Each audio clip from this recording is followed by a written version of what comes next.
본문은 삼손의 마지막 이야기입니다. 삼손은 이스라엘 12사사 중에 유일하게 대적에게 잡혀 죽은 사사입니다. 삼손의 실패가 어디에서 온 것이겠습니까? 왜 삼손이 실패했을까요? 여자들의 꾀임에 빠져서 힘을 남용했기 때문에 그럴 수 있습니다. 그러나 삼손이 실패한 이유 한 가지를 말하면 그것은 자기 자신을 몰랐다는 것입니다. 자기가 어떤 사람인지 어떻게 살아야 할 사람인지를 삼손은 몰랐다고 하는 것입니다. 그 때문에 삼손은 참으로 안타까운 최후를 맞이하게 됩니다. 삼손이 블레셋 사람들에게 잡혀서 머리 밀리고 두 눈이 뽑히고 그리고 노줄에 묶여서 맷돌을 돌렸습니다. 교회 여러분, 맷돌은 누가 돌리는 거예요? 맷돌은 나귀가 돌리는 거예요. 그런데 나귀가 돌리는 맷돌을 삼손이 돌리고 있습니다. 여러분, 삼손은 여러분 아시는 것처럼 우리가 말씀을 보신 것처럼 나귀 턱뼈 하나 가지고 블레셋 사람 1000명을 죽인 사람이에요. 나귀 턱뼈 가지고 말이에요. 변변찮은 무기도 아닌 거예요. 짐승의 뼈예요. 나귀 뼈예요. 그것 가지고 블레셋 사람 1000명을 죽였어요. 그런데 이제는 자기가 나귀가 되어서 맷돌을 돌리고 있는 것입니다. 블레셋 사람들이 믿는 신 다곤은 곡물의 신입니다. 곡식의 신, 풍요의 신입니다.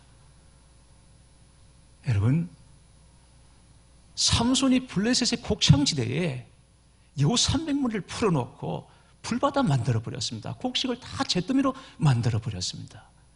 그랬던 삼손이 이제는 그들의 곡식을 뜨는 나귀가 되어서 맷돌을 돌리고 있더라는 것이죠. 이 얼마나 안타까운 일입니까? 어처구니 없는 일입니까? 삼손을 붙잡은 블레셋 사람들이 승전가를 부릅니다. 23절 말씀을 보시겠습니다. 우리의 신이 우리 원수 삼손을 우리 손에 넘겨주었다 하고, 우리의 신이 우리 원수 삼손을 우리 손에 넘겨주었다. 여기 우리라는 말이 3번 반복해서 나옵니다. 24절에는 우리라는 말이 더 많이 나옵니다. 우리 땅을 망쳐놓고 우리의 많은 사람을 죽인 원수를 우리 신이 우리 손에 넘겨주었다. 그러면서 자기들의 신을 찬양합니다.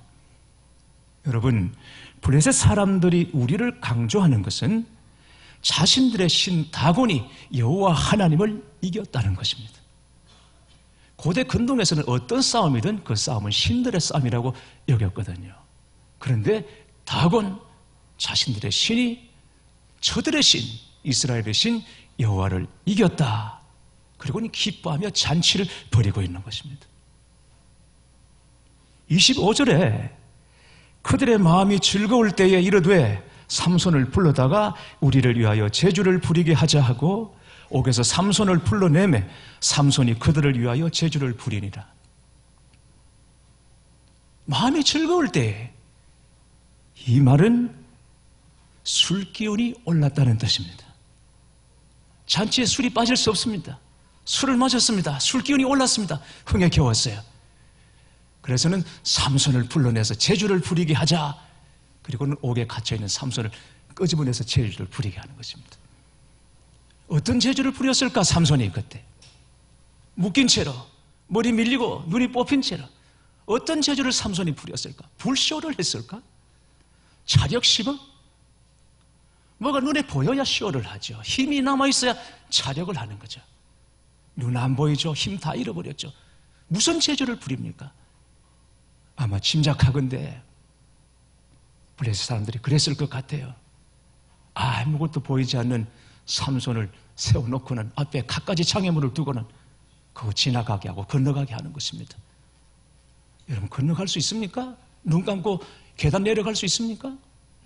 부딪히고 넘어지고 그때마다 채찍으로 치면서 조롱하고 멸시하고 있는 것이죠.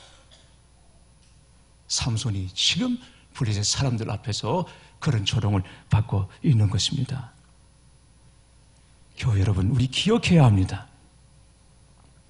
우리가 하나님의 뜻을 놓치면 세상은 교회를 조롱하고 하나님의 권위를 무시하고 하나님을 멸시하게 되는 것입니다.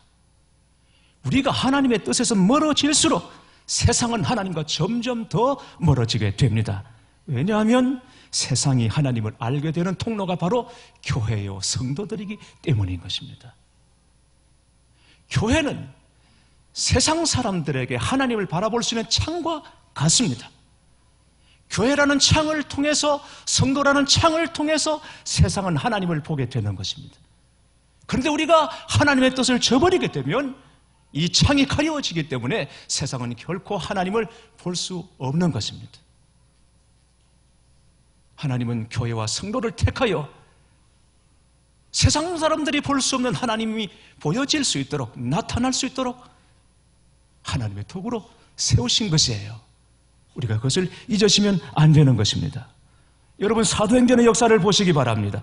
초대교회가 보여주었던 믿음의 권세를 보십시오. 사도행전 5장 12절 13절에 이렇게 말씀하고 있습니다. 사도들의 손을 통하여 민간의 표적과 기사가 많이 일어나며 믿는 사람이 다 마음을 같이하여 솔로몬 행각에 모이고 그 나머지는 감히 그들과 상종하는 사람이 없으니 백성이 칭송하더라. 초대교회는 참 보잘것없는 교회였습니다. 연약합니다. 사람이 많습니까? 뭐가 있습니까? 높은 사람들입니까? 아니죠. 가장 낮은 사람들이죠. 그런데 이런 사람들이 모여서 교회가 되었는데 세상이 감히 함부로 대하지 못하더라는 것입니다. 세상이 함부로 대할 수 없는 권위를 가졌습니다. 권세를 가졌습니다. 어느 누구도 그 교회에 대하여, 성도들의 무리에 대하여 함부로 하지 못할 권위를 초대교회는 가지고 있더라는 것입니다. 교회 여러분, 만약 우리가 하나님을 보여주지 못한다면 우리는 진짜 멸시와 조롱의 대상이 될 수밖에 없습니다. 하나님이 없다고 믿는 이 세상에 하나님이 볼 수 있는 통로로 저와 여러분을 불러주신 것을 결코 잊어서는 안 됩니다. 삼손은 하루아침에 벼랑길로 떨어진 것이 아닙니다. 서서히 실패의 길을 걸어갔던 것입니다. C.S. 루이스가 말했습니다. 지옥으로 가는 길은 벼랑길이 아니다. 그 길은 완만한 내리막길이다. 사람들은 그 길을 편안히 내려간다. 지옥은 벼랑길 아니라 그랬습니다. 막다른 길이 아닙니다. 완만한 내리막길입니다. 가기 얼마나 좋아요. 그냥 편안히 간다는 것입니다. 간이 뭐예요? 지옥이라는 것이죠. 삼손은 그렇게 갔습니다. 어느 날 갑자기 실패의 길을 간 것이 아니라 한 방에 훅 간 것이 아닙니다. 그걸 즐기면서 서서히 내려갔습니다. 그랬더니 끝이 어디예요? 오늘 본문인 거예요. 그러나 오늘 본문의 결론은 삼손의 실패를 말하고 있지 않습니다. 오히려 삼손은 마지막에 승리한 사람이라고 오늘 본문은 증언하고 있습니다. 하나님은 나시일인 삼손이 실패자로 인생을 마감하도록 내버려 두지 않으셨습니다. 여러분, 말씀을 보십시오. 비웃음과 조랑과 이런 멸시 속에서 하나님이 놀라운 일을 준비하고 계신 것을 볼 수 있어요. 하나님의 손길을 볼 수가 있습니다. 삼손이 붙잡혀서 놀이객감이 되었다는 소식을 듣고는 블레셋 사람들이 축제를 벌이기 위해서 다 다곤 신전으로 몰려들었습니다. 거기에 블레셋의 여러 방백들과 그걸 구경하기 위해서, 삼손을 구경하기 위해서 몰려든 사람, 옥상에 있는 사람만 3,000명이 되었더라고 본문에 말하고 있죠. 삼손이 제주를 부리다가 신전 기둥 사이에 섰습니다. 앞이 안 보이니까 분간이 안 되는 거죠. 그래서 옆에 소년 하나를 붙여서 삼손을 이끌어 줍니다. 삼손이 그 소년에게 귀한 말을 합니다. 이 신전 지붕을 떠받치고 있는 기둥 사이에 나를 좀 세워달라. 내가 거기 내 몸을 좀 기대고 싶다. 소년에게 부탁을 했어요. 그래서 여러 기둥 중에서도 지붕을 떠받치고 있는 주 기둥 사이에 이 소년이 삼손을 이끌고 갑니다. 삼손이 그 사이에 기둥 하나씩을 왼손 오른손으로 붙잡고 섰습니다. 그리고는 거기서 하나님께 부르짖어 기도합니다. 우리가 조금 전에 읽었던 28절 말씀입니다. 삼손이 여호와께 부르짖어 이르되 주 여호와여 구하옵나니 나를 생각하옵소서. 하나님이여 구하옵나니 이번만 나를 강하게 하사 나의 두 눈을 뺀 블레셋 사람에게 원수를 단번에 갚게 하소서. 이번만 나를 생각해달라는 것입니다. 단 한 번만 내게 힘을 주셔서 내 눈을 뺀 블레셋 사람들 단번에 원수 갚게 해달라고 삼손이 하나님께 기둥을 붙잡고 기도하는 것입니다. 여러분, 사사시대가 왜 암흑의 시대라고 말하는지 아십니까? 이스라엘 역사상 가장 어두웠던 한 400년간 이스라엘의 다크에이지입니다. 어둠의 시대입니다. 왜 어두운 시대입니까? 왜 암흑 시대입니까? 기도가 없기 때문입니다. 누구도 기도하지 않습니다. 사사기를 읽어보시면 하나님 앞에 기도하는 사람이 없습니다. 기도의 불이 꺼졌으니 암흑 시대인 것입니다. 어둠의 시대인 것입니다. 아무도 기도하지 않아요. 그래서 암흑 천지가 되어버린 것이에요. 바로 그때 삼손이 비로소 하나님 앞에서 기도하고 있는 것입니다. 한 번만 더 힘을 주셔서 자기 눈을 뺀 원수를 갚게 해달라고. 삼손은 사사로 있는 20년 동안 계속 싸움했습니다. 계속 싸웠습니다. 그러나 단 한 번도 하나님을 위해 싸우지 않았습니다. 개인적인 싸움질, 개인적인 보복, 그렇게 했을 뿐입니다. 그러니 따르는 사람 하나 없고 도와주는 사람 없이 삼손은 언제나 외톨이였습니다. 다만 하나님께서 그것을 쓰셔서 블레셋을 치셨을 뿐인 것입니다. 삼손이 이번에도 기도하기를 어떻게 기도합니까? 하나님 나를 생각하옵소서. 한 번만 더 강하게 하셔서 어떻게 해달라고요? 내 눈을 뺀 원수를 단번에 갚게 하옵소서. 이 얼마나 이기적인 거예요. 이 마지막 때 기도함을 한다고 하는 것이 결국 뭐예요? 자기 원수 갚게 해달라는 거 아니에요. 이 최후의 기도거든요. 마지막 기도거든요. 그런데 그 기도가 자기 눈을 뺀 원수를 갚게 해달라는 기도인 것입니다. 얼마나 이기적인 사람이에요. 그런데 여러분, 여기 원수란 말은 삼손이 갚기 원하는 그 원수, 이 원수란 말, 원어로 낙함이라고 하는데 이 원수는 개인의 원수가 아니라 하나님의 원수를 말하는 것입니다. 그러니까 하나님이요, 여호와 하나님께서 친히 복수해 주시옵소서, 이런 뜻입니다. 자기 위신을 세워달라는 기도가 아니라 자기 개인적인 원수를 갚아달라는 뜻이 아니라 한 번만 더 기회를 주셔서 사사로서 제가 마지막 사명을 감당할 수 있도록 다시 능력을 힘입혀 주시옵소서, 이런 기도였던 것입니다. 하나님이여 구하옵나니 이번만 나를 강하게 하사, 이번만 나를 강하게 하사. 이 기도를 하고 난 다음에 양손으로 붙잡고 있던 기둥을 붙잡고 몸을 앞으로 굽혔습니다. 그러자 마치 지진이 일어난 것처럼 신전이 무너져 내려서 방백도 죽고 구경꾼도 죽고, 성경은 말하기를 삼손이 죽을 때 죽인 블레셋 사람이 그가 살아있을 때 죽인 사람보다 더 많았더라고 말씀하고 있습니다. 하나님께서 삼손의 기도를 사용하신 것입니다. 이분만 나를 강하게 하사, 삼손은 이 기도로 마지막에 승리한 사람인 것이에요. 교회 여러분 이런 기도 해보신 적이 있으십니까?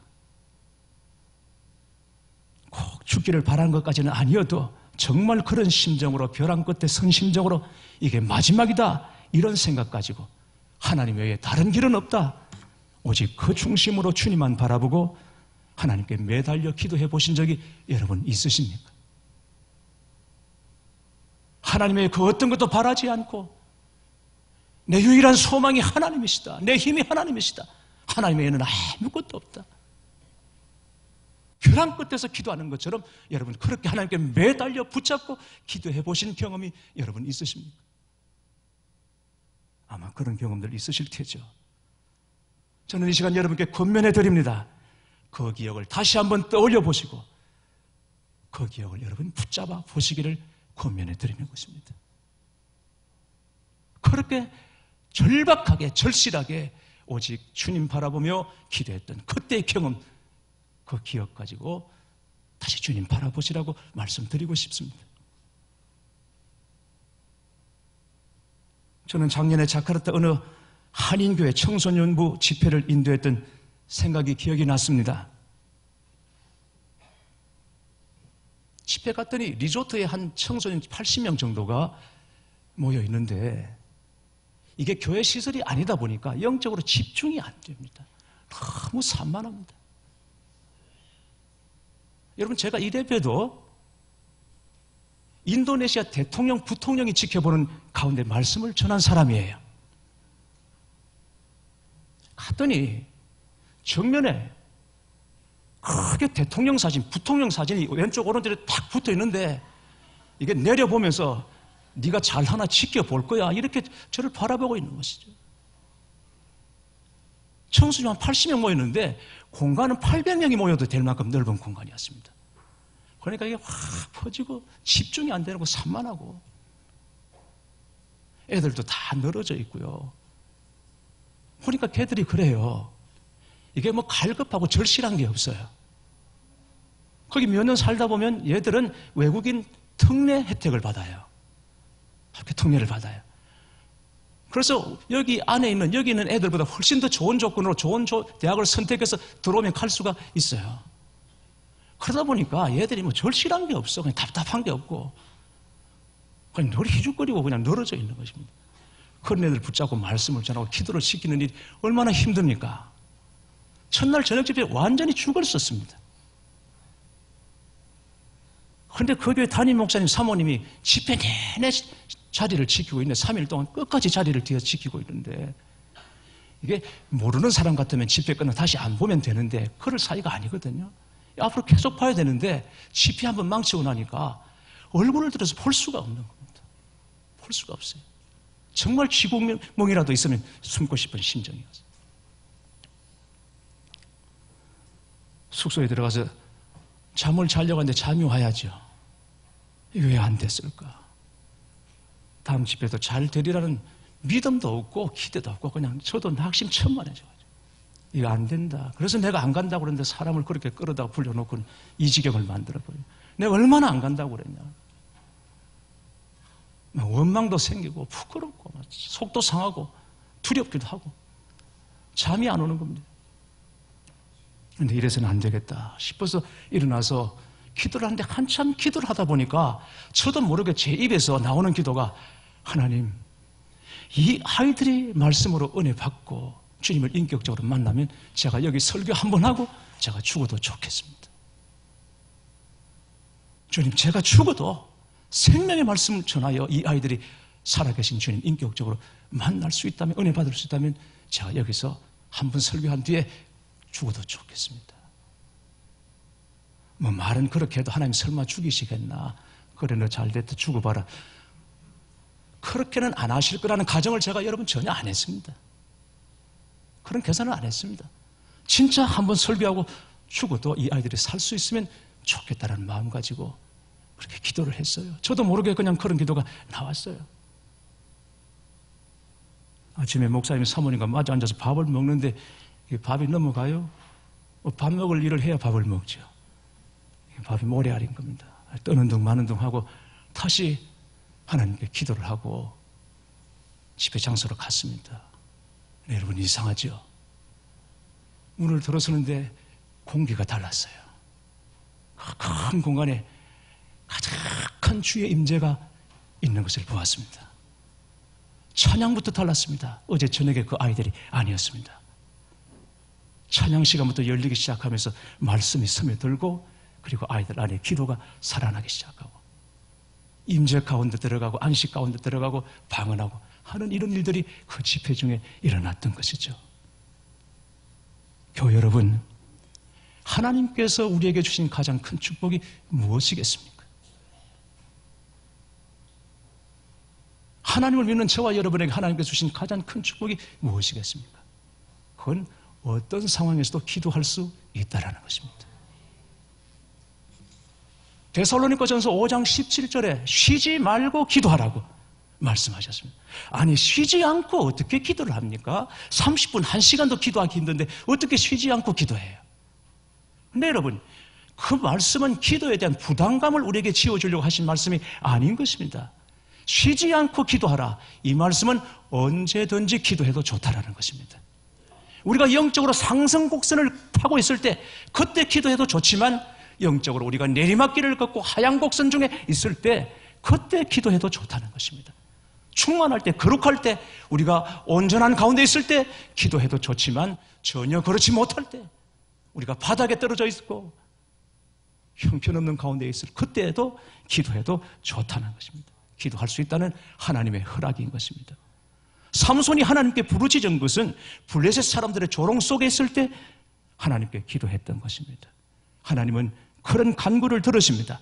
비록 죄 가운데 있고 연약한 가운데 있을지라도 우리는 하나님께 부르짖어 기도해야 합니다. 왜냐하면 하나님의 백성들은 하나님의 능력을 힘입어야만 살 수 있기 때문입니다. 삼손의 힘은 그의 긴 머리카락이 아니었습니다. 하나님이 그의 힘이었습니다. 하나님의 권능이 있을 때 그때 삼손은 힘을 발휘할 수 있던 것이죠. 내가 너무 연약해서, 내가 너무 부족해서 나는 도저히 기도할 수 없는 사랑이라고, 그런 상황이라고 여러분 생각하실 수 있겠지만, 그러나 기도할 수 없을 만큼 연약하지는 않습니다. 여러분 바로 아셔야 합니다. 여러분이 아무리 연약하셔도 기도할 수 없을 만큼은 그 정도까지 연약하지는 않습니다. 오직 기도해야 할 만큼, 더욱 기도해야 할 만큼 우리는 연약할 따름인 것입니다. 사실 삼손이 하나님께 자기 생각해달라고, 한 번만 더 힘을 달라고 그렇게 기도할 수 있는 처지가 아니죠. 지금까지 자기가 한 짓 생각한다면 어디 그런 기도를 입에 담을 수가 있습니까? 그러나 여러분, 그 기도 이전에 나실인 삼손이 실패자로 인생을 마치지 않도록 내버려 두지 않겠다는 하나님의 사랑과 하나님의 열심이 먼저 있었기 때문에 하나님께서 삼손으로 하여금 기도하게 하시고, 삼손은 그 기도로 마지막에 승리한 자가 된 것입니다. 우리 모두는 하나님과 언약을 깨트린 삼손이에요. 제가 삼손이고 여러분이 삼손이에요. 하나님과 언약을 깨트린 자이죠. 하나님 앞에 나올 자격도 없고 구할 염치도 없습니다. 그럼에도 불구하고 우리가 담대히 나와 주께 구할 수 있는 것은 무엇입니까? 하나님께 요구할 수 있는 것은 무엇입니까? 예수님께서 우리의 언약이 되어주셨기 때문인 것입니다. 예수님께서 십자가에서 흘리신 피로 하나님과 우리 사이를 복구시켜 주시고 언약을 회복시켜 주셨기 때문에 무엇이든지 언제든지 나와 주님께 구하고 예수님의 이름으로 기도합니다 하면 되는 것입니다. 주님이 우리의 언약이 되시고 하나님 앞에서 우리의 보정이 되시기 때문인 줄 믿으시기 바랍니다. 오늘 우리는 삼손의 마지막을 보았습니다. 여러분, 삼손에게 마지막이 있었던 것처럼 우리에게도 마지막이 있을 것입니다. 2014년 첫 신년 예배를 드렸고 오늘 마지막 송년 예배를 드리고 있습니다. 그것처럼 우리의 시작이 있었고 우리의 마지막이 있을 것입니다. 그게 언제일지는 모르겠지만, 그러나 우리에게 주어진 날들을 가장 지혜롭게 잘 사는 것은 바로 하나님 앞에서 우리의 마지막을 생각하며 사는 것입니다. 그러면 모든 것이 다 달라집니다. 무엇보다 기도가 달라질 것입니다. 모든 게 다 끝이고 아무 소망이 없는 것처럼 여러분 막막하십니까? 한 해 지내놓고 보니까 그냥 실패자인 것이죠. 뭐가 제대로 된 것도 없고 계획했던 대로 된 것도 아니고 기도 응답이 그렇게 착착착착 맞아져서 이루어진 것도 아니고 후회밖에 없고 이게 낙심만 찾아오고 아무 소망이 없이 다 끝인 것처럼 여러분 막막하십니까? 그러나 기도할 수 있는 한 아직 끝이 아닙니다. 기도할 수 있으면 우리는 다시 시작할 수 있는 것입니다. 하나님 다시 기회 주시고 이길 힘을 주시는 줄 믿습니다. 사랑하는 교회 여러분, 삼손의 이 마지막 기도를 오늘 우리의 기도로 삼으십시다. 하나님이여, 이번만 나를 강하게 하사. 이 삼손의 마지막 기도, 이 기도가 우리의 기도가 될 때 우리의 마지막 기도일 뿐 아니라 우리의 일상의 기도로 바꾸었으면 좋겠습니다. 날마다 마지막인 것처럼 하나님 이번만 나로 강하게 하사. 우리가 그렇게 기도할 수 있다면 주님으로 말미암아 우리가 최후의 승리를 얻게 될 것이고, 뿐만 아니라 시작도 마지막도 과정도 우리는 매일 매 순간 승리자로 살아가게 될 줄 믿습니다.